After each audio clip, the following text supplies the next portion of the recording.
Assalomu alaykum vatandaşlar. Mustaqillik yo'lida izlanish programmamizning 42 soniga hoş geldinglar.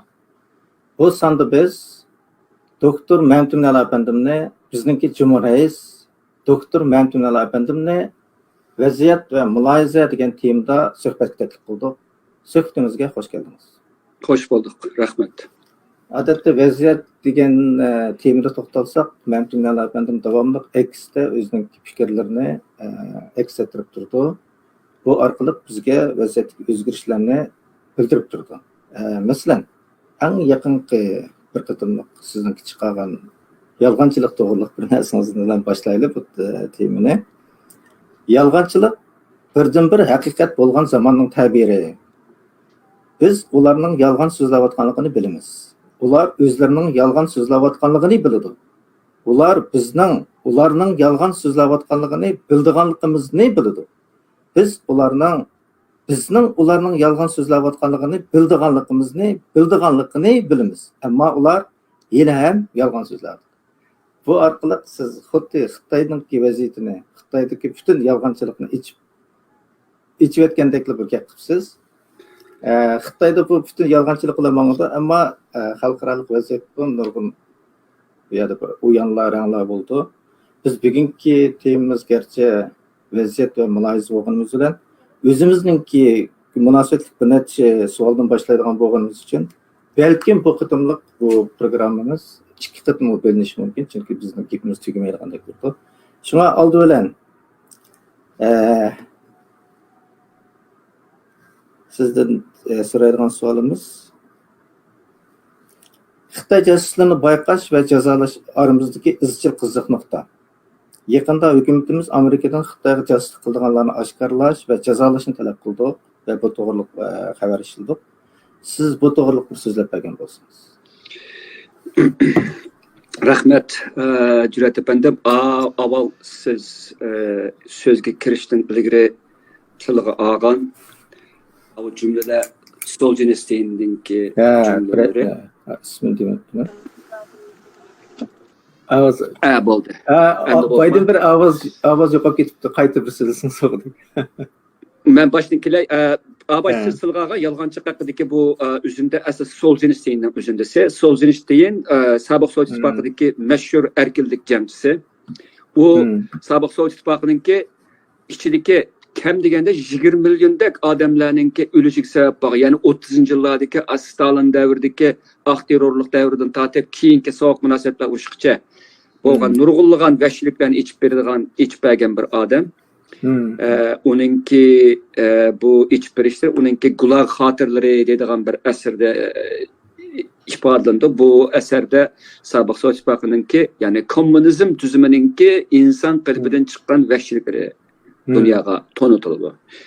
Bugün ettigen 1974 yılı onunki Harvard Üniversitesi söz degen bir nutqını anlap kaldım. O nutuk bir yerde mühim emas, bu temimiz münasebetlik emas. Ama o nutukta G'arbninki hazırki biz görüvatkan külleriga xuddi bir xil siyasi jihatdagi oldin ko'rarlik bilan qo'ygan nurg'un diagnozlar bor ekan.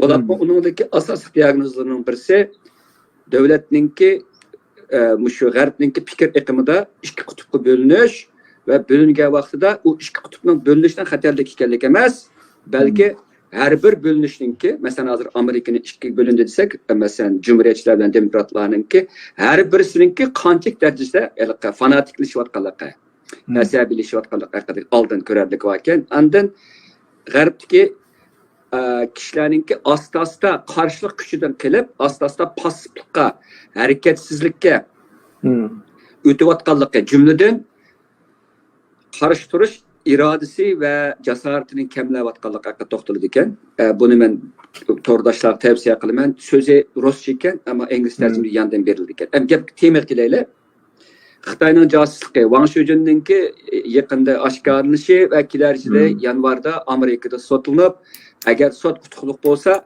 25 yıldak ceza hüküm kılınışı. Hem de Wang Shujinninki ahvali bir qator cho'chtarlik bo'ladi. Cho'chtarlik bo'lishning sababi gerçi Xitoyning josusligininki mel Amerikada bo'lsin yoki Amerikadan boshqa G'arb davlatlari va G'arb bo'lmagan Sharq davlatlari bo'lsin josusligi hammaga bilinishlik bir ahvol, hodisa. Uning ustiga Xitoyning josusligi bir kunmi, hatto bir sekundmi to'xtab qolgani yo'q. Masalan, 2020-yili FBI'ninki hozirgi direktori Christopher Wray'ninki so'ziga asoslangan vaqtda Amerikada ayni vaqtda 5 mingdak aksil istihbaratchilikqa qarshi delolu bağlıqı və delolarınki 50%'nin köpürəkininki Xitayga çetildiğanlığını aytqan. Bu gayet zor sandı. Hem de Wang Shujin'ninki bu ahvali nima uchun alaydı bo'lish kerak? Birisi Wang Shujin 94-yil Amerikaga chiqqandan tortib Xitoyni ayblab kelayotgan atalmış Xitoy demokratchilarining birisi. İkincisi o Xuyabang ve Zhaoziang'dan ibaret Xitoyda islohot qilishga ko'ngil bo'ladigan rahbarlar deydigan atalmış rahbarlarninki fondida xizmat qilgan Amerikada. Ondan üçüncüsü onunki Xitoy cemaatida emas, balki Tibetliklar, Uyg'urlar va Tayvanliklarning ichidami ma'lum darajada aloqador bor. Ondan to'rtinchisi o nurg'unlagan katiblik yatadigan ishlarni qilish orqali nurg'unlagan yig'inlarni o'rlashtirgan va u yig'inlarda so'zlaydiganlarni taklif qilib ularning xizmatida bo'lgan. Ondan beşincisi bir yerde bunun casusluğunun gerçi yeni narsa olmasımı o adette bir email kullanıdığan gepken bu emailin içinde bu kündülük hatıra dediğin bir nemine bir közlekne içip her vakit özün köygen uçurlarını aşağıya yazdıkken. Ama bunu hiç kimge evetme onunki adette email bizimki sandoklarımızda drafts dediğin bir yer var. Bu drafts dediğimiz tizis degan gapni bildirdi uyg'urcha tarjimasi. Tizis u avatilmagan. Balki tizisga qo'yib qo'ydi. Xitoyninki Beijingdagi yoki boshqa yerdagi uning xizmat qiladigan uningki istihbarat xodimlari uni o'qiydi u yerda. Ammo bu email yo'llanmaydi. Men 2021-yili Yevropaga borgan vaqtimda Gollandiyadagi bir Uyg'ur bola menga shunday degan. U tuyuqsiz ma'lum bir fursatda Gollandiyadagi bir Uyg'urninki dal mana shu shaklda Xitoyga Uyg'urlarga uchur yo'llaydiganligini degan. Ammo o bola menga u shu uchurlarga Uyg'urning kim ekanligini deyishdan qo'rqib demaganda, ammo usulni menga deb bergan. Hatto o'zining bu ishlarni Gollandiya bexatarlik idorasi ma'lum qilganligini deganda, ham gapimizni qaytib kelaylik. Bu Wang Shujinninki bu ahvolida biz bir necha xil saboqlarga erishimizda. Birinchisi Xitoyninki demokratları, hattoki Wang Shujindek Xitoyda demokratiyani ilgari sürümen deydiganlarninki mu yanılla biz uchun ishonchli bo'lmaydiganligi. To'g'ri. İkincisi, odatdagi bu Xitoyninki bu aloqa to'rlarida ko'pinchisinki Xitoylar tarafidan kontrol qilinganligi. Ya'ni masalan yig'in deylik. Yig'inda so'zlanadigan temalar, qatnashadigan odamlar ve ularınki qandaq muzokara qildiganliklarining hammasi Xitoyninki diqqat e'tiboridan qochmaydi. Har vaqt bunu nima qilib turdi. Uçurlarni to'plab turdi. Hamda bu yerda Wang Shujin hech zaman yolg'iz harakat qilmaydi. Bu yerda Xitoylarninki josusligining g'oyat zo'r to'ri bor. Bu to'rda bular ehtimol bir-birini bilmasligi mumkin. Ammo bu uçurlar Xitoyninki istihbarat xodimlarininki yeni diqqatiga kelgan vaqtida ular parça uçurlarni yig'ish orqali cho'ng bir uçurlarninki suratiga erishadi.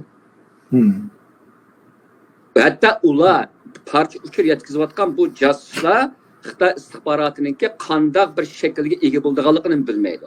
Chunki ular faqat bu cho'ng bir shaklninki kichik bir qismini ularga yetkazadi. Hamda oxirgi bir nuqta Amerikadagi g'arb davlatlarininki Xitoyninki g'oyat zo'r bu josuslikqa bo'lgan tadbir elishlari yanada yetarli emas. Masalan, Christopher Wray'ning gapida Xitoyninki josuslikqa bizningki mavjudligimiz uchun eng xatarli tahdidlarning birisi deganni deb turib, bu Wang Shujindek odamlarninki intan oz qismini oshkorlashi yanada bizningki kutganimizdan, bizningki turib tursin, Amerikaninki demokratiya qurilmasidan kutgandan nati jiroq bir ahvol hisoblanadi. Chunki bular qimirlab ketgan, qurtdek amak chechilib ketgan. Amerika turib tursin, 26 millionlik nüfus bor Avstraliyada o'tganda bir qatam Xitoydan qochgan Xitoyning bexatarlik ishlarida o'zininki roli bor, ichida ishlagan bir Xitoyning oshkorlashicha, Avstraliyaning ichida Xitoy uchun xizmat qilayotgan josuslarning soni kam deganda 1000 dan oshadi ekan. Kichik bir davlatda. O Amerika deganda bularning sonini necha ko'paytirishga bo'ldi bu yaniki. Andan Amerikadagi bu Xitoyninki josuslarninki hozir qilayotgan nimalari, sohalari intayin ochqishliq, harbiy soha masalan, sanoat sohasi, tadqiqot sohasi, siyosiy soha va boshqa ommaviy soha qatorliqlarni asos markaz qilib turib, bular singib kirib va u yerda Amerikaninki intayin davlat manfaatiga intayin bağlıq bo'lgan nurg'unlar uchurlarni Xitoy ekitadi. Xitoyninki bu jihatda Amerikaninki Xitoyning oldidagi ustunligi bu jihatdan og'ir tahdidga duch kelyapti. Menimcha bu shunchalik nim qilayman. To'g'ri, rahmat. To'liq yaxshi so'zladingiz. Haqiqatan bu Amerikaninki butun sanoat, barliq iqtisodiy muhim uchurlarni Xitoylar jasuslik yo'ldan foydalanib turib, o'zining iqtisodiga foydalanib, hatto bu odatdagi siyosiy nuqtadagi jasuslik turib tursin, butun nuqtadan har tarafdan, hatto o'quvchilar, butun Amerikadagi maktablardagi o'quvchilar, o'qituvchilardan o'zining odamlaridan foydalanib, o'zining manfaatiga ish qilyotdi. Amerikaning demokratiyasini o'ziga ishlatadi millatda. Yaqinda biz munbarda vatanga berib kelayotganlarga qarata ogohlantirish berib, bayonot e'lon qildik. Xitoyning bizga qaratgan irqiy qirg'inchilikni oqlaydigan, vatanga berib keladigan bunda qilmishlarga qarata sizning fikringizni olib boqsa. Vatandagi berish to'lqini bizning hozir yuz berayotgan chet eldagi ijtimoiy hayotimizdagi va siyosiy yo'nalishimizdagi intayin odamni ansirtadigan va xatarlik bir kayfiyat. Axloq jihatdan nomusliq bir kayfiyat, siyosiy jihatdan bizga ziyon soladigan bir kayfiyat. İctimai munosabatimiz jihatda jamoatimizni intayin cho'nqur bo'linishga olib boradigan bir xil qilmish fikrdir. Bunda deyishimning sababi Xitoylar irqiy qirg'inchilikni 2016dan tortib qilib, mana hozir 8 yilda asosan oxirlashtirish bosqichini tamomlayapti hozir. Buning ichidagi eng echinishli va nomusli qismi o'zimizning ilgari esimizda bor. Xitoylar tashviq qilgan vaqtida Şinjan'a kelib, atalmış Şinjan kelib ko'rib baq irqiy qirg'inchilik bo'latamdiki deb taklif qilib baqqan shundaqmi? Mayli Birlashgan Davlatlar Tashkilotinikini bo'lsin, mayli musulmonlar tashkilotiniki bo'lsin, hammasinikida setilganlarning hammasi musulmonlardan tortib chet elninki siyosiy yo'llargacha hammasi berib hech yo'q ekan-ku degan. Xitoyninki maqsad nima degan vaqtda ko'rsatish nimani ko'rsatdi degan vaqtida odamlar qanmagan, Uyg'urlar qanmagan, yoki Uyg'urlar yo'shirilgan türmelerge ve lagerlar qamalgan shaharlarni ko'rish orqali u yerda xalqninki normal yashayotganligini ko'rish orqali irqiy qirg'inchilikni inkor qilishdi. Buni ma'lum darajada bak dag'dug'liq shaklda amalga oshirolmadi. Endi buni qanday amalga oshirishga tushdi degan vaqtda Uyg'urlar, ya'ni u irqiy qirg'inchilikka uchrayotgan Uyg'urlarning o'zini oppog'izib, o'zini ko'rsatib, o'ziga imzo qo'yg'izib, o'ziga inkor qilg'izib, ko'tiga tepib, chet elga yo'lga solib qo'ydi. Ya'ni aşağıya berib ko'rdiganlarning hammasiga mundaq bir shartni qo'ydi, ko'rsa, maqtaysa, barsa bizning tashviqotimizni qilsa deb. Buning ichida eng sharmanda rol olgani Uyg'urlar bo'ldi. Chet elliklar qilibdi, chet elliklar qilsa bizdan bevosita manfaat yoki irqiy qirg'inchilik uchirmayotdi. Uni ko'rdi, Xitoyning pulini oladi, u yon tomoshasi qiladi, ketadi. Ammo biz uning qurboni bo'lgan bizlar u yerga berib, Xitoyning tashviqoti xizmat qilib, bunda ish bo'lmabdi deb qaytib kelamiz. U yerda uning ustiga yana bir texnik sharmanda yeri, bularning hammasi asosan 90% panoh tilganlar. Panohlik tilab borgandan keyin panalıqni qanda tiliganligi, nerede tiliganligidan tartib, ularninki bütün uçulları elinib bo'ldi hozir. İkincisi, ular jasusluqqa zo'linib bo'ldi. Mayli kelib qilsin, qilmasin, ko'pincha jasusluqqa zo'linib bo'ladi. O yo'g'on so'zlab men Amerikaning puhrasi etdim, Avstriyaning puhrasi desam, Xitoy nimasi gap qo'ymaydi. Tiniq gap qo'ymaydi. Ularni psixik jihatda qanday bo'ysundirishni Xitoylar bek obdan biladi. Tomirlarimiz tutilib bo'lgan bizniki. Shuning bilan ular chet elni sotadi, anandan bizni sotadi, ayada qurbon bo'lgan xalqimizni sotadi, eng oxirisi o'zini sotadi. Qaytib kelgandan keyin degan vaqtida Xitoy bu uchurni to'plab bo'ldi hozir. Madamiki bir kunlari Uyg'urlar chet elda hukumatlardan bir ish chiqib qolsa, Xitoylik chet el hukumatlarining oldiga bu uchurlarni tashlaydi. Ehtimal tashlab bo'lgan bo'lishi mumkin. Uyg'urlarning hammasi yolg'onchi, bular mana shunday pastkash xalq deydi. Chunki sen panolik bergan Uyg'urlar bizga manda deb rostini aytdi deydi. Chet elliklar Uyg'urlar uchun gap qilganiga u dunyo bu dunyo nomus qiladi. Ahvol bu qadar. Cho'churni xamsanamaylikki, Xitoy bu ishni unda bosh qo'yib etmaydi. Xitoy bag'an har bir viz uchun biz net 100 yillik bedel to'laymiz.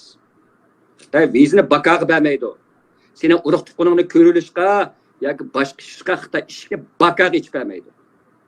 Seni qul qadar qirg'an bir Xitoy hech zaman Uyg'urga zarrachilik mehr-muhabbat ko'rsatmaydi.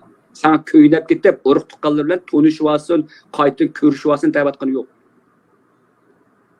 Ro'yingni dapsanda qilib, chatirqadan o'tkazish orqali deginni qiyg'izadi.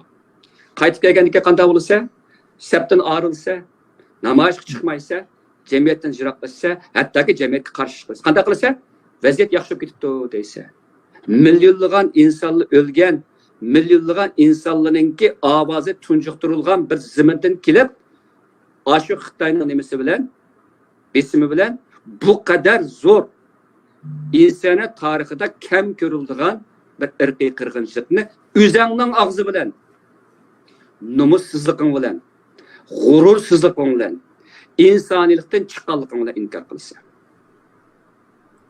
O'zligingdan emas, shu seni qirg'anningki besim bilan inkor qilsa. İnsan bo'la bu qadar sharmanda bo'lmaydi. Men misol ko'rsam bo'lmas. Buningdan inson sharmanda bo'ladi. Hamda yana birisi bu xil qilmishdinki chet elda vatanga bormaydigan va bormaslikni qaror qilib bo'lgan Uyg'urlarga keltiradigan zararni o'ylashlamdi. Hammamizning vatanda urug' tuqqanlarimiz bor. Hamda hozir bir bölüklerinin urug' tuqqanlari qadrli bo'lib berib keladi, muhim bo'ladi. Ma boshqa bormaydiganlarningki muhim bo'lmaydigan yoki ular kallasini ketgan bo'lish kerak hamda hozir. Buni deyishimlik sabab Uyg'ur jamoati bağalla vatanda bağalla bilan bormaydiganlar o'ttirishdiki cho'nqur bir bo'linishni ko'rdimda. Bu nəhayət xatarlik bölünüş bu. Yani siyasi sabtı bilib olmaymiz. Berib kelganiki bilib olanmaysa. Demişqa? Çünki hamma narsa Xitoyning qo'lida. Bo'laman deydigansa Xitoy oldinga tashlaydi. WhatsApp orqali yoki boshqa shakllar orqali besim tushirdi. Chunki u yerda sharmandalarcha ro'yini yalang'och qilib qo'ygan. Shantaj qilinib qo'ygan. Qaltaq chiqib qo'ygan. Chetlarga chiqib hech nima qila olmaysan. Faqat qildig'ining namoyishda chiqish orqali uchurtoqlab Xitoy josuslik qilish. U sen namoyish qatnashganligingda tahrirlab ketgan olmaydi. Ko'pinchaninki. Nim bo'ladi degan vaqtda faqat josuslik qilish uchun namoyish chiqsa. Adil desam bu gapni. Demak, chet eldagi hayotimiz endi cho'ng bir xirista. Uning ustiga chet eldagilarningki ko'pinchisi beryotadi. Ham berish taraddudlanayotadi. Bormaydiganlar osonliklarga aylanayotadi. Bu vaqtda Xitoyning boshdan oxir bizningki peshonamizni noqiydigan bir gapi bor-ku. Haqqasining mustaqilchilari bir uçum 10 qo'ldan sanaqil oldu deydigan barimiz oxirisi. Vatanni bundaq satamiz. Vatanni setishninki bundan boshqa yo'l yo'q. Mana sen u yerda vatanni satmadik, urug' tuqqanimni ko'rdik, u desang hammasi bana. shaxsiyatchiliginingki, nomussizliginingki, g'urursizliginingki o'zini oqlash bir bana. Hech qasini qabul qilib olmaydi. Ya agar bu yerda bir irqiy qirg'inchilik bo'lmagan bo'lsa edi, biz bu dunyoga yig'lab qaqshab, necha yilning yozi bu dunyo dardimizni antimiz demagan bo'lsak-da, qachon berib kelsan bo'lavergan gapdi. Hech bo'lmasa buning bir oxirisi umumiylik bir tushgan vaqtida yoki hech bo'lmasa bu ishning bir oxirisi chiqqan vaqtida basaqli mayli edi. Ama hozirning o'zida shu vaqtda bu yana bir jihatdan bu oxirgi gapim Sharq Turkistondagi irqiy qirg'inchilikning asosan oxirlashganligining alomati bu. Hamda ehtimal oxirlashgandan keyin oxirgi bir nuqtasi agar chet eldagilar qarashtirib u biqib qolsak, chet eldagilarni Xitoy fursat kutyapti hozir. Ularni ujuqtirish yoki o'ldirish yoki boshqa bir shaklda ularning ovozini o'chirish. U ovozni o'chirilganlarninki yoki o'ldirish tizimiga kiradiganlarning soni nihoyat az. Bekla az. Ular bizlar yoki mushu bo'lmaydiganlar yoki mushu siyosiy sabtdan yanmayotganlar buningdan texidami ko'plab yetim qoldirilamiz. Bu Xitoyning nishonlarining birisi. Bu nishonlarga Xitoy bir pay o'q atmay, bir Xitoyni aramizga kirgizmay turib, o'zimizning qo'li bilan o'zimizni vaplayotdi. O'zimizning yig'ida o'zimizning go'shini qo'riyotdi. Ahvol bu. Rahmat. Shunga oxirgi gapim Jurat, agar vatanga berishga taraddud qilayotganlar kallangizni silkitinglar. Agar bu dunyoda ikki yuzinglar sharmisar ulab u dunyoga bormayman desanglar, bu ishdan qo'l uzinglar. Qadamingni to'xtatinglar. Bu biz uchun asliga keltugisiz, o'rnini to'liqlig'isiz ziyonlarni yetkazadi. Rahmat. Javobim shu. Rahmat. Bu amaliyotda bizning bir prinsipimiz, bizning bir qizil chizig'imiz bo'lishi kerak ekan bu. Chunki vatanga bordik dedik, bo'ldi biz vijdonimizni satdik, sharmandalarcha yashadik degan gap bo'ldi ekan. Bizda bir xil to'g'ri tushunish deydigan bir gap bor. Har qanday ishga nisbatan voy uni to'g'ri tushungan bo'ldi, ota-onasi ko'ymagan emasmi, manchilik ketgan emasmi, u adam emasmi deb. Men cho'g'anda agar vatanga mush shaklda bo'lsa, adam emas, inson emas. Buni biz qabul qilsak bo'lmaydi. Chunki siz boy dedingiz, buning bizga keltirgan ziyoni qanchalik cho'nliq. Hamda biz hukumat o'rtasimiz bilan kimlik kartasi ishlash, Sharq Turkiston fuqarolik kimlik kartasi ishlash bir programmamizni yo'lga qo'ydik. Ammo buningda bir hozir ko'pdir o'xshmaslik bo'layotgan o'xshaydi oramizda. Mush to'g'risi kichkina bir tafsiliy tushuncha bergan bo'lsangiz. Nimani so'rovlar o'qishmaslik qaysi jihatdan ekan? O'qishmaslik degani masalan shu kartninki masalan shu qanday bir huquqqa ega bo'lgan, masalan kimlik bo'lgan ekan, qonuniy jihatdan qanchalik bizningki Sharq Turkiston sürgün dokumentiningki oldimizdagi 4 yillik planida o'tgan yili biz Amerikada 11-oyda o'zimizning qurultayda muzokara qilgan vaqtida shu kimlik chiqarish planimiz bor. Kimlik deganimiz xuddi bizningki o'zimiz turayotgan hozirgi g'arb davlati yoki sharq davlati bo'lsin, bizga bir kimlik berdi. Bu kimlik orqali biz o'zimizningki shu davlatga tabiatligimizni bilimiz. Hem şu qonun jihatdan toniladigan bir xil kimlikninki bir uchurlarninki bir jug'lanmasi bo'ladi kimlik deymiz. Masalan, Avstraliyada bizningki shoferlik kinishkimiz bizningki odatdagi rasmli kimligimiz ustida xizmat qiladi. Amerikada o'xshamaydi ekan, Amerikaning kasal o'xshab ketmaydi ekan. Biz har qanday yerga borsak, ash kimlik bizningki kimligimizni bildiradigan asosiy sabab bo'ladi hamda bizningki shoferlik kimligimizda. Hamda bu sürgün dokumentimizning kimlik chiqarishda ilgari Salih Xudoyor apandim o'ziningki siz bilan o'tkazgan suhbatda deb o'tib ketgandek, bu bizningki chet elda yashayotgan Sharq Turkistonlarningki hissiyoti, kimligi va tavallik tuyg'usini kichikgina bir kart orqali o'zimizning ona vatani Sharq Turkistonga hozircha simvollik shaklda bog'lashdiki bir xil muhim bir qadamlarimizdan birisi. Qonun jihatdan emas, simvollik jihatdan. Bu degan gap bizningki davlatimiz qonuniy jihatdan texi asliga kelmagan va boshqa xalqaro bir davlatlik o'zining o'rnini tiklamagan ahvol ostida biz hozir kimliksiz. Gerçi bizdeki turvatkan devlette kimliklerimiz bo'lsa-mu, ama biz Sharq Turkistonninki bir şeyninki bir a'zosi yoki uningda tug'ilgan va uni vatandoshi va uningki kelgusidagi mustaqillikni asliga keltirishga kurashkichi bo'lishimiz bilan bizga bir kimlik lozim bo'ladi. To'g'ri. Ma davlat kimligimiz qonuniy kimligimiz. Avu bizdeki bu taqtivatkan kimlikimiz bizdeki siyasi jihatdagi hem kimlikimizni, hem tavallikimizni, hem siyasi g'oyamizni bildiradigan simbol xarakterlik bir xil kimlik. Endi buniki qonuniy rol nima bo'ladi degan vaqtda bu kimlikni boshqa davlatlarga ko'rsatsak, usullarimiz chiqishi mumkin. Ammo ular Sharq Turkiston degan davlatni tonimagan hem e'tirof qilmagan bo'lganlik uchun bu kimlikni tonimasligi va e'tirof qilmasligi mumkin. Bu deganlik bunda bir kimlik keraksiz deganlikni bildiman. U ularga keraksiz bo'lsa, biz uchun bakmi kerakli bo'ldi. Nima uchun?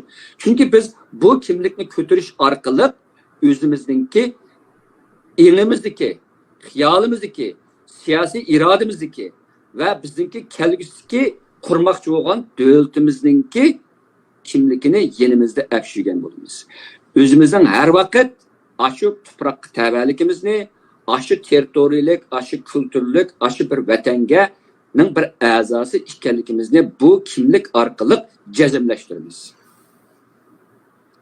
Bu çoğun cəhətdir şunda oldu. Əlbəttə, bu simvolluq deginimdə simvolluqlarını sel qaramaqlar. Çünki mavi bayraq bir lata, Amerika'nın bayrağımı oxşaşlı bir lata. Fransa'nın bayrağımı oxşaşlı bir lata. Ama neyim için Amerika'nın bayrakları mühim orullarda esildi ve körüldürüldü. Olimpik müsabakasında birinci boğalıların bayrakları en üstü çıktı. Neyim için? Çünkü o şu devleti yaşatkanlarınki kimligiga, təbəligiga, gururga, iradesiga vekillik kılıdığan bir simbol. Yani o latılıktan halkıp ketken mühim kögülü bulunduğun, tutkulu bulunduğun bir simbol. Simbolun rolü ne mi? Simbol kögülü bulmaydıgan ideallarını kögülü bulduğun kılış arkalık başkalarına tonutudu. Hem şu bayrakınki, yani şu simbolun sahiplerininki topunun iradesini namayan kılıdı. Kart mı şunda buludu? Bayrak okşaşlı buludu. Qarmaq o addi bir qağazaklı bir nəsə, tökçaslı bir nəsə.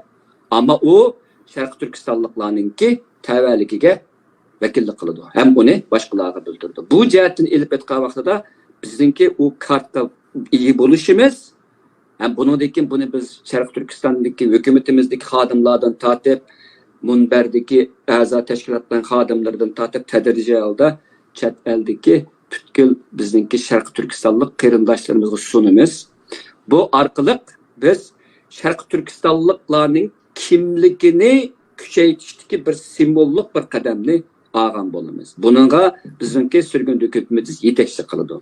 Bu arqılıq hazırki evlatlarını emas, belki keyinki evlatlarını mı terbiyeleyimiz. Bu intayın canlıq bir terbiye. Bu terbiye arqılıq biz kelgüsü evlatlarımızdaki kimliksiz emasligini, vatansiz emasligini, təvəsiz emasligini, iradesiz emasligini, belki mana bu şunda simbolluk belgiler bilen. Xuddi bayrağımız qancha muqaddas bolsa, gerçi bizdeki gerbimiz qancha muqaddas bolsa ve başka bizdeki biz mühim dep biladigan, muqaddas dep biladigan simbol qancha mühim bolsa, bizning aş kartımız mı şunda muqaddas bo'ladi. Bu jihat elbette vaqtda karta intan mühim. Endi oxirgi bir gapni deb qo'ydik uni. Kartadan sirt biz texadimi ilgirlab pasportni chiqarmoqchi. Ama pasport chiqarishninki qadam bosqichlari, xarajat ketadigan xarajatlar va boshqa bexatarlik saqlash usullari va boshqa yo'llari, qonuniy yo'llari murakkablik bo'lganligi uchun biz oldi bilan bir qator osonroq bo'lgan bu qadamni boshlayapmiz. Ama eğer bizdeki pasport haqidagi planlarimiz ve onu əməliləşdiriliş bo'lgan bizdeki moddiy va ma'naviy jihatdagi imkonlarimiz to'liq pishib yetilgan vaqtida albatta pasportimizni xalqimizga tunishtiramiz va xalqimizni safarbar qilish orqali ularni pasportlik qilamiz. Ammo u pasport yana o'xshashla simvollik ahamiyatga ega bo'ladi. Rahmat. Endi bizningki pasportimiz bilanmi, kimlik kartamiz bilanmi, uning qonuniy kuchi bo'lishi uchun biz cho'qim mustaqil bo'lishimiz kerak. Shunga biz mustaqillik uchun tirishyapmiz. Shu huquqqa bo'lsin. Yaxshi. Yani biz bu mail pasport olsun, mail kart olsun, pasport değil. Şu pasportni haqiqiy qonuniy kuchga ega qilish har birimizga burch bo'ladi. To'g'ri. Agar shuni yanchiqimiz sağğa vaqtimizda biz bir burchni yanchiqimizga sağgan bir burch konkret bir qog'ozlarninki birikmasiga to'planmasiga aylanadi. Bu burch nima degan vaqtda vatan mustaqil bo'lgan vaqtda bu pasport bilan xuddi boshqa mustaqil davlatlarga o'xshash dunyoning boshqa joylariga berib kelgili bo'ladi. O'zimizning haq huquqlarni namoyon qilib saylanish huquqlarimizni bununla ifodaligi bo'ldi. Kartning roli shu. Bizningki tar dairada ilib etgan vaqtimizda hukumatimizning saylanish ishlarimizni bundan texnik editlik va texnik o'lchamli shaklda ilib bağlı bo'ladi. Hattoki bizga beriladigan turli shakldagi yordamlar, iqtisodiy va boshqa yordamlar ham mana shu shaklda bundan texnik tartib qilinadi. Pasportda texnik shunday bo'ladi. Bu orqali vatanni qutqizish va vatanga ega bo'lishninki ta'xirsizligi texnik kuchaytiriladi. Oldin qatim Salih Xudoyor afandim bu tafsiliy tushuntirgan. Kim deganda biz buni saylamda ishlatalaymiz. Oldi bilan ishlatganda ashta ishlasak bo'ldi. Pul iyoni qildigandim bu, shuni asos qilsak bo'ldi dedi va undan boshqa rollarim bor. Eng asosli simvolligi. Uning yurakdagi, qalbimizdagi rol. Agar shu kartimiz olib yerimizga olib kelsak, biz qanchalik faxrlik tuyg'usi bo'ladi, uni o'ylasak bo'ldi. Ondan keyin biz degan Wang Shijin degan Xitoyning gapini qilib, Xitoy jasi dedik. Amaliyotda Uyg'urlarning ichidami Wang Shijinga o'xshash har xil to'nga o'rnab olgan nurg'un jaslar bor hamda. Agar imkon yer bersa, Amerika bilan Xitoy o'rtasidagi munosabat shunday mangsa, shularmi bir o'tirg'i chiqsa degan umiddamiz. Hamda hozir biz bu programmaning nimasi vaziyat va analiz dedik.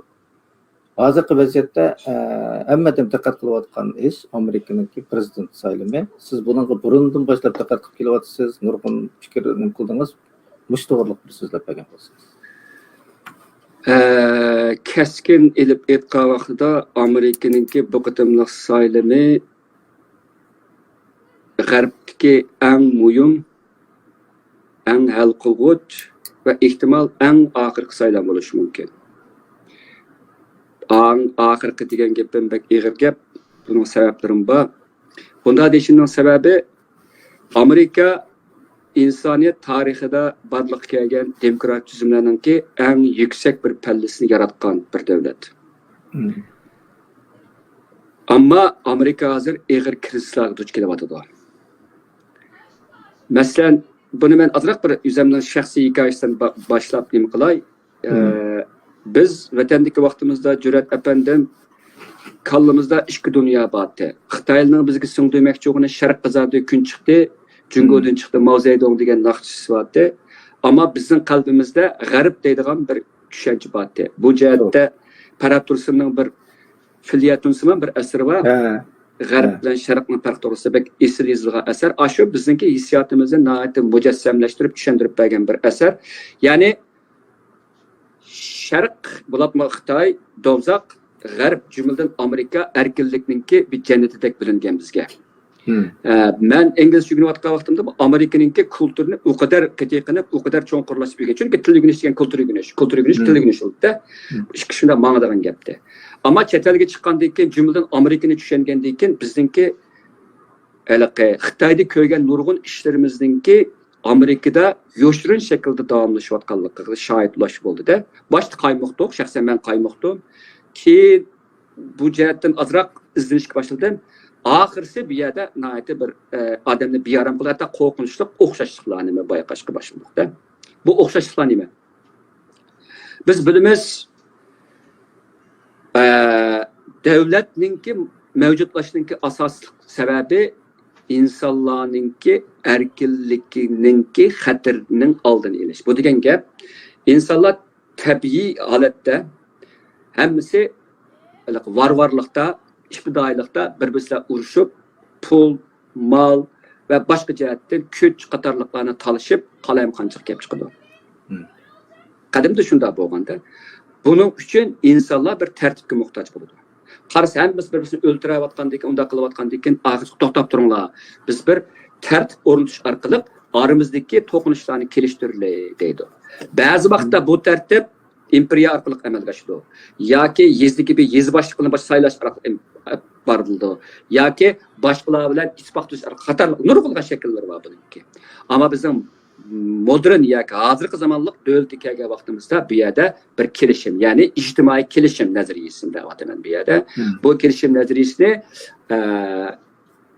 Angliyaninki hozirgi zaman faylasuflar Hobbes o'tirib qo'ygan, John Locke uni yuqori nimaga chiqqan va boshqalar buni rivojlantirgan. Buni asosiy nimasi nima? Asosiy qurilmasi nima degan vaqt murosasiz qisqacha qurilmasida insonlar o'zining erkinligidan kelib chiqadigan xatarlik omillarni azaytish maqsadiga yetish uchun davlatdan iborat bir mexanizmga muhtoj bo'ladi. Ular o'zining erkinligining bir qismini davlatga topshirib, davlatning yo'li orqali o'zininki bexatarligiga kafolat qiladi degan gap. Ya'ni bu yerda davlat bilan xalqdan iborat ikki narsa bo'ladi. Har vaqt bu ikki narsa bir-biridan ilinib turadi. Agar davlatning kuchi halqib ketsa, davlat hammani kontrol qilib, xalqning qo'lidagi o'ziga havola qilgan erkinligini tatib olib, ularning ovozini bo'lsa, biz bu yerda Xitoyga o'xshash diktator davlatga erishimiz.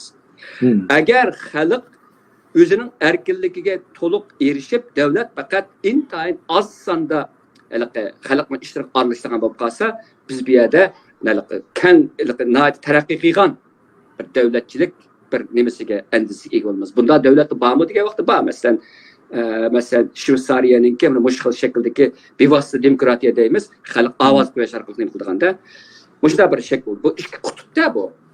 Endi Amerikaga kelaylik-da. Amerikaninki asosiy qonuni dunyoning boshqa davlatlariga o'xshamaydigan bir yeri, bu xuddi bir sekular, bir dinga aylanib ketgan bir davlat. Ya'ni buningga hech zaman xiloflik qilish bo'lmaydi. Amerikalikning qin-qiniga singib ketgan shunday bir ideya borki, asosiy qonun eng muqaddas narsa. Endi dinga shindigan Amerikalar shuncha bo'lsa, asosiy qonun, ya'ni ularninki bel xristian bo'lsin yoki mormon bo'lsin, ya'ni yana bir bo'lsin, Xudoning irodasi, ya'ni insonninki tabiiy haq-huquqlarininki ifodalanishi bo'ladi. Agar bekdindarlar bitib qolsa, Xudoning irodasining ifodalanishi deyishkin bo'ladi. O'tirib tursin. İnsanın tabiiy haq-huquqlari qaysi degan vaqtida, masalan, so'zlash erkinligi. Intayin muhim so'zlash erkinligida anadaki ularning o'zini qo'g'dash erkinligi. Masalan, ikkinchi nimada second amendment deb qo'ydi Amerikanikida, ya'ni qurol elish huquqi bor. Nima uchun qurol elish shu qadar uzoq talash tortish qilindi Amerikada? Chunki abay degandek, agar fuqarolarda qurol bo'lgan vaqtida hukumatninki zo'ravonligining azaytqili ağına buldu. Bu gap yaman çoğunqur yerga bordi. To'g'ri. Qurol bo'lish hukumatninki bizga xalq keltiradigan ziynini azaytish. Masalan, qurol topshirgan davlat o'zimiz deb baqaylik. Qachoniki bizning armiyamiz qurolni topshirdi, shuning uchun biz o'ldik degan gap. Ya'ni bizningki Cumhuriyet armiyasining quroli Xitoyga topshirildimi, shu kundan tortib biz jonsizga aylandik. Qurolning kuchi bu qadar bo'ladi. Hamda hozirgi bu nimalarda Amerikada 3 huquq ayrılgan şekilde bo'ladi. Ya'ni Amerikada masalan qonunni chiqarish, qonunni ijro qilish va boshqa sohalarning butun nimasi ayrılgan. Har bir soha Amerikada yana bir yoki har bir nuqta, yana bir nuqta tarafidan har vaqt kuzatib turibdi. Bu Amerikaninki demokratiyasining eng asl bir yeri. Bunda bir sistem boshqa bir yeri yo'q. Hamda hozir kelsak, hamda men nimaga hozir ahvol kelaydi. Amerikadaki bu hükümetninki küçü bağımsız işi var hazır. Hatta ki Amerika'nınki asas kanundaki hal kılgıç mesela fikir erkinliği değil. Fikir erkinliği Amerika'daki en mühim tabi hukuklarından birisi. Bu bağımsız nime geliş orada? Kontrol kılış. Bunda bo'lishning sababi nima degan vaqtda, bunda bo'lishning sababi tarixda ko'rilib boqmagan bir shaklda biz hozir yanchiqimizdagi telefonimiz va to'rlardagi ijtimoiy nimalardagi yozmalarimiz orqali hukumat tarafidan har vaqt kuzatilyapmiz. Amerikadagi bir davlatda hozir bexatarlik, ya'ni xalqning bexatarligini qo'g'daydi deb qaralayotgan CIA olamdi, FBI olamdi, hammasi ma'lum jihat ilib ketgan vaqtda xalqning erkinligini kuzatadigan o'rin ustida ishlatilyapti. To'g'ri. Shuning bilan xalq fikr erkinligidan bag'ansa qilib fikrini erkin ifodalamaydi. Bu birinchi sabab hozir Amerikada ketayotganligi. İkincisi şu degan vaqtda Amerikaningki hozirgi eng chong masalalarning birisi ijtimoiy jihatdagi qutblashish. Ya'ni o'ngchillik bilan so'lchillik, konservativlik bilan liberallik qatorliqlarningki qutblashishi texdami tizilishadi. Ya'ni bu yerda demokratiyaningki eng chong aloyiligining birisi nima degan vaqtida o'xshamagan ko'z qarashga keng qo'saq bo'lish, tolerance. Eng muhim ko'p xil ideyalarningki mavjud turishga yo'l qo'yish ve ideyalar o'rtasida dialogni, hattoki munozirani rag'batlantirish, ammo zo'ravonlik ishlatish orqali o'zining ideyasini boshqalarga tangmaslik. Bu Amerika demokratiyasining eng buyuk bir tarbiya asli. Ammo hozircha degan vaqtida mayli o'ngchillar bo'lsin, mayli so'lchillar bo'lsin, bir-birisining gapini anglaydigan emas, bir-birisini ayiblaydigan va bir-birisiga bo'lgan zo'ravonlikni nima qildigan, tashabbus qildigan yerga kelyapti. Bu cazalarsız kelyapti. Bu yana bir Amerikan demokrat cho'ng bir nima qilyapti. Tahdid shakllantirdi.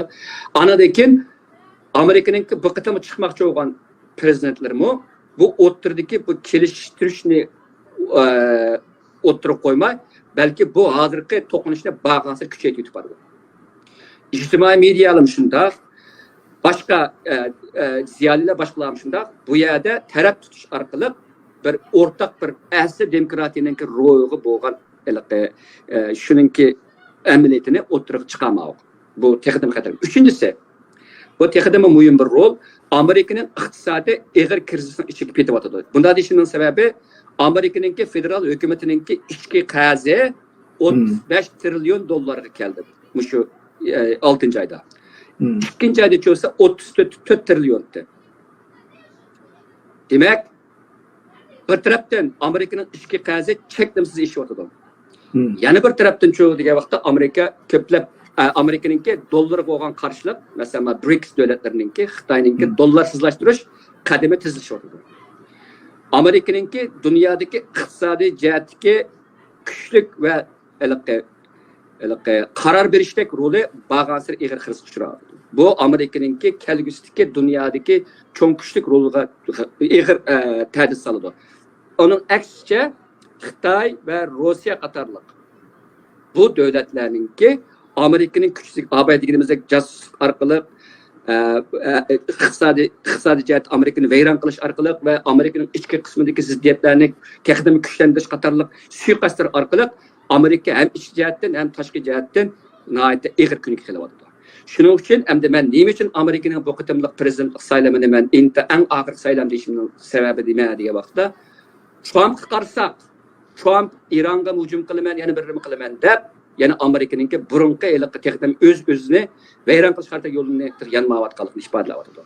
Kamala Harris uning tanlagan muavin prezidentlik nomzodiga qarsak, bularningki kommunistik bir xil ideya bularmi muavinninki ideyaga kelgan ko'ryapti. Ya'ni Xitoy parastlik kuchayapti. Xuddi men Twitter'dagi bir nimamni degandek, agar demokratlar g'alaba qilsa, Xitoyning dunyoni kontrol qilishi texnik tizilishdi. Ya'ni ular buning uchun xizmat qiladi. Agar Trump nima qilib qolsa degan vaqtda Trumpningki kelgusida bizga o'tirib turayli, Amerikaningki birinchi o'rinda turadiganligida mohiyatlik davlatlik manfaatini ishga oshirishiga men ancha ishonmayman. Har qaysi g'alaba qilsin, Amerikaning kelgusi intan ig'ir bir xavfsizlik qoladi. Agar Amerikaningki kelgusi ig'ir xavfsizlik qolib qolsa, kelgusida dunyoning tinchligi va dunyoning kelgusidagi bexatarligimi ig'ir xavfsizlik qoladi degan gap. Shuning uchun bu qitimliq saylam ehtimol biz ko'rdigan nihoyat oxirgi qancha demokratiya bo'lishiga yana bir muammo bir ish bu.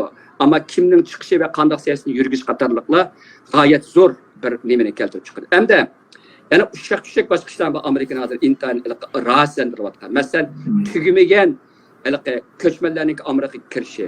Ba'zi ma'lumotlar qaragan vaqtda Bidenning davrida Amerika qonunsiz holda Meksika orqali kirganlarning soni 10 milliondan 30 millionga bordi ekan. Bularninki nereden kelganligini bilmaymiz. Hatta bularning orasida Qur'onga yetgan askarlar tutilgan va istixborot xabar bor odamlarmi bor deb qoldi. Xitoyning bo'lib shunda. Boshqa davlatlarning shunda. Unda bo'lgan vaqtda bir kunlari bular Amerikaning ichida cho'ng qalamqanchiqlarni chiqarishi mumkin. Xuddi biz hozir Angliyada ko'rayotgandekda. Shunda bo'lgan vaqtda Amerikaningki davlat bexatarligi yoki muqimligimi uncha nimalar emas, yaxshi bir holatda emas hozir o'zida. Anadan Amerikaningki masalan nimasida fentanyl deydigan zaharli chekimlik bor. Xitoy yasab Amerika kirgizdi. Amerikaningki fentanyl zaharli chekimlik orqali Amerika jamiyatini vayron qilishi tarix ko'rilib boqmagan shaklda bo'ladi. Xitoy Afg'on urushida g'arbliklarning o'ziga sağgan ziynidan o'ch ilyapti. Amerika buni biladi, ammo hech qilolmayapti. Faqat og'zining uchidan deb qo'yadi. Hattoki bu nimadan Meksikadan chegirdan kiradigan fentanilni to'sqidek madori yo'q. Cheklimsiz kiryapti. Demak, gapimni yig'sam, Amerikadagi ziddiyatlar cheklimsiz kuchayyapti. Boyliqlarning bo'linishi cheklimsiz kengayapti. Masalan, 2023-yili Amerikadagi 10% odamning Amerikadagi boyliqininki 70%ni kontrol qildi ekan. 10% adam, 70%ni. Demak, Amerikada boylik bilan kambag'allik o'rtasidagi farq kuchayyapti. Bu kuchaysa nima bo'ladi? Kuchaygan vaqtida kambag'allar bag'ansir kambag'allashadigan, boylar bag'ansir boy bo'ladigan ahvol kelib chiqib, jamiyatningki mol jamiyatda boylikning bo'linishdagi adolatsizlikdan kelib chiqadigan nurg'unlig'i ish. Masalan, namratlik ko'paydi. Namratlik ko'payib, jinoyat ko'paydi. Jinoyat ko'paygan vaqtda davlatning muqimsizlik oshadi. Muqimsizlik oshgan vaqtda davlatning nurg'un narsalari oqsaydi va hatto vayron bo'ladi. Buningga qarata to'sab qilamiz, to'sab qil. Nima uchun? Kapitalizmning asosliq mohiyati kapitalni eshishni ko'zlash. Bu mana bu yo'lda ketayotgan gap. Shu gapimni yig'sam, endi oxirgi bir umidni desam, Amerikaliklar ilgari bu ishlarni ancha bek bilib ketmasmi, ammo hozir ko'pinchisi ansirayotdi. Buning uchun bir chora tepishda kuchayotdi. Bu meningcha mushundaq bir nayt bir qarang'i bir ahvoldagi intayin bir sal qarashli bo'lmaydigan ijobiy omillarning birisi. Amerika xalqi, Amerikani bo'libmi nurg'unlagan Amerikaliklar Amerikaning asosiy qonunini asos qilib turib, uni qaytadan qurib chiqishni yoki ma'vo Trump deyotgandek Amerikani qayta nima qilish, make America great again, Amerikani qayta qudrat qilish deydigan chaqiriqlar emas, balki endi bir yaxshi yeri Amerikaningki asosiy qonuni muqaddas. Bu asos qonunga hech kim teganmaydi. Bu Amerikaliklarningki o'zininki davlatini qayta qurib chiqishdagi ochqishliq bir yo'l teshi rolini o'ynaydi. Agar mushu yo'l teshida xalq bu xalq hech kim qutqizib qo'yolmaydi. Amerikalikni Amerikada boshqa hech kim qutqizib qo'yolmaydi. Agar xalq mana mushu yerga kelib, o'zi tushunib, o'zini faqat o'zining asosiy qonuni va o'zining vataniga bo'lgan burch orqali qutqizish uchun atlansalar, menimcha Amerikaning kelgusidan zo'r umidlarni kutishga bo'ladi. Ama qanchalik atnalaydı, bu yanılı muammalık bir iş oldu. Sözüm tükedim. Rahmet, siz to'liq cho'nqur nuqtadan muloyiza qilib chiqdingiz. Asli bizningki yana fikrlashadigan masalan Angliyada bo'layotgan ishlar degandek ahvollar bor deb vaqt munosabati bilan kelar qatam qoldi.